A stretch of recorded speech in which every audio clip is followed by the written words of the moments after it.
Hi guys, welcome back to my channel. ಇವತ್ತಿನ ವಿಷಯ ಬಂದು ಓರಿಯೋ ಮಿಲ್ಕ್ ಶೇಕ್ ನ ಮಾಡ್ತಾ ಇದ್ದೀನಿ. ನಾನಿವತ್ತು ಅದು ಯಾವ ರೀತಿ ಮಾಡ್ತೀನಿ ಅಂತ ನಿಮ್ಮ ಜೊತೆ ಶೇರ್ ಮಾಡ್ತೀನಿ. ಮೊದಲಿಗೆ ಮಿಲ್ಕ್ ಶೇಕ್ ಮಾಡೋದಕ್ಕೆ ನಾನಿಲ್ಲಿ ಓರಿಯೋ ಬಿಸ್ಕೆಟ್ನ ತಗೊಂಡಿದ್ದೀನಿ. 10 ರೂಪಾಯಿದು ಒಂದು ಬ್ಯಾಗ್, ಇನ್ನು 10 ರೂಪಾಯಿದು ಒಂದು ಕಿಟ್ ಕ್ಯಾಟ್ ಆ್ಯಂಡ್ ಒಂದು 10 ರೂಪಾಯಿದು ಡೈರಿ ಮಿಲ್ಕ್ ಸಣ್ಣದನ್ನ ತೊಗೊಂಡಿದ್ದೀನಿ. ಇನ್ನು 2 ಕೋನ್ ಐಸ್ ಕ್ರೀಮ್ಗಳನ್ನ ತೊಗೊಂಡಿದ್ದೀನಿ. ಇನ್ನು ಇದಕ್ಕೆ ಕೆಲವೊಂದನ್ನು ಆ್ಯಡ್ ಮಾಡಬೇಕು, ಅದು ನೆಕ್ಸ್ಟ್ ನಾನು ಆ್ಯಡ್ ಮಾಡ್ತೀನಿ. ಸೊ ಇಷ್ಟರಲ್ಲಿ ಇವತ್ತಿನ ಈ ಓರಿಯೋ ಮಿಲ್ಕ್ ಶೇಕ್ ಏನಿದೆ ಇದು ರೆಡಿ ಆಗುತ್ತೆ. ಸೊ ಇವಾಗಿನ ಸ್ಟಾರ್ಟಿಂಗ್ ಪ್ರೋಸೆಸ್ ಓರಿಯೋ ಮಿಲ್ಕ್ ಶೇಕ್ನ ಮಾಡೋದಕ್ಕೆ ಸ್ಟಾರ್ಟಿಂಗ್ ಪ್ರೋಸೆಸ್ನ ನಿಮ್ಮ ಜೊತೆ ಶೇರ್ ಮಾಡ್ಕೋತಾ ಇದ್ದೀನಿ. ಇವಾಗ ಮೊದಲಿಗೆ ನಾನು ಒಂದು ಮಿಕ್ಸಿ ಜಾರ್ನ ತೊಗೊಂಡಿದ್ದೀನಿ. ಅದು ಜ್ಯೂಸ್ ಜಾರ್ ಆಗಿರ್ಬೋದು ಅಥವಾ ಮಿಕ್ಸಿ ಜಾರ್ ಆಗಿರ್ಬೋದು, ಯಾವುದಾದ್ರೂ ಓಕೆ. ಬಟ್ ನಾನು ಇದರೊಳಕ್ಕೆ ಇವಾಗ ನಾನು ಏನು ತೊಗೊಂಡಿದ್ದೀನಿ ಅಷ್ಟನ್ನು ಆ್ಯಡ್ ಮಾಡ್ತಾಯಿದ್ದೀನಿ. ಮೊದಲಿಗೆ ಓರಿಯೋ ಬಿಸ್ಕೆಟ್ನ ಹಾಕ್ಕೊಂಡಿದ್ದೀನಿ.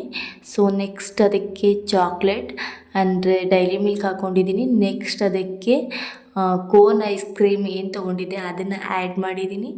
ನೆಕ್ಸ್ಟ್ ನಾನು ಒಂದು 4ರಿಂದ 5 ಐಸ್ ಕ್ಯೂಬ್ನ ಬಳಸಿದ್ದೀನಿ. ನಿಮಗೆ ಸಕ್ಕರೆ ಬೇಕು ಅಂದರೆ ನೀವು ಹಾಕ್ಕೊಳ್ಳಿ, ಇಲ್ಲ ಅಂದರೆ ಅವಶ್ಯಕತೆ ಇಲ್ಲ.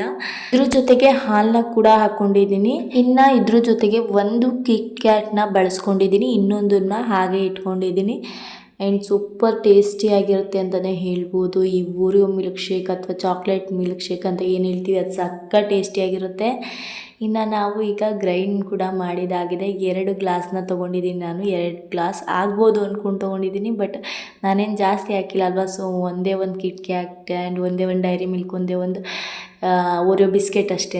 ಅದ್ರ ಜೊತೆಗೆ 2 ಐಸ್ ಕ್ರೀಮು, ಒಂಚೂರು ಹಾಲು ಅಷ್ಟೇ. ಇಷ್ಟರಲ್ಲೇ ಇವತ್ತಿನ 2 ಗ್ಲಾಸ್ ಜ್ಯೂಸ್ ರೆಡಿ ಆಗಿಬಿಡುತ್ತೆ ಅಂದ್ಕೊಂಡೆ. ಅಟ್ಲೀಸ್ಟ್ 1.5 ಗ್ಲಾಸ್ ಆಯಿತು. ಬಟ್ ತುಂಬಾ ಟೇಸ್ಟಿಯಾಗಿತ್ತು, ಟೇಸ್ಟಿಯಾಗಿತ್ತು. ಬಟ್ ಏನು ಅಂದರೆ ಮೊದಲಿಗೆ ನಾನು ಗ್ಲಾಸಿಗೆ ಚಾಕ್ಲೇಟ್ ಸಿರಮ್ ಏನಿದೆ ಅದನ್ನು ಹಾಕ್ಕೊಂಡಿದ್ದೆ. ನೆಕ್ಸ್ಟ್ ಅದಕ್ಕೆ ಜ್ಯೂಸ್, ಗ್ರೈಂಡ್ ಮಾಡಿರೋಂಥ ಜ್ಯೂಸನ್ನ ಹಾಕ್ಕೊಂಡೆ. ಮೇಲೆ ಗಾರ್ನಿಷ್ಗೆ ಕೂಡ ನಾನು ಚಾಕ್ಲೇಟ್ ಸಿರಮ್ನ ಬಳಸ್ಕೊಂಡೆ. ಇನ್ನು ಒಂದು ಓರಿಯೋ ಬಿಸ್ಕೆಟ್ನ ತುರಿದು ಸೈಡಿಗೆ ಹಾಕ್ಕೊಂಡಿದ್ದೀನಿ. ಇನ್ನು ಒಂದು ಕಿಟ್ ಕ್ಯಾಟ್ ಏನಿತ್ತು ಅದನ್ನು ಎತ್ತಿಟ್ಕೊಂಡಿದ್ದೆ ಅಲ್ವಾ, ಸೊ ಅದನ್ನು ಅದರೊಳಗೆ ಹಾಕಿದ್ದೀನಿ. ಸಿಕ್ಕಾಬಟ್ಟೆ ಟೇಸ್ಟಿಯಾಗಿತ್ತು. ನನಗಂತೂ ಸಿಕ್ಕಾಬಟ್ಟೆ ಇಷ್ಟ ಆಯಿತು. ನಿಮಗೂ ಇಷ್ಟ ಆದರೆ ನನ್ನ ಚಾನಲ್ನ ಸಬ್ಸ್ಕ್ರೈಬ್ ಆಗಿ ನನಗೆ ಸಪೋರ್ಟ್ ಮಾಡಿ. Thank you so much.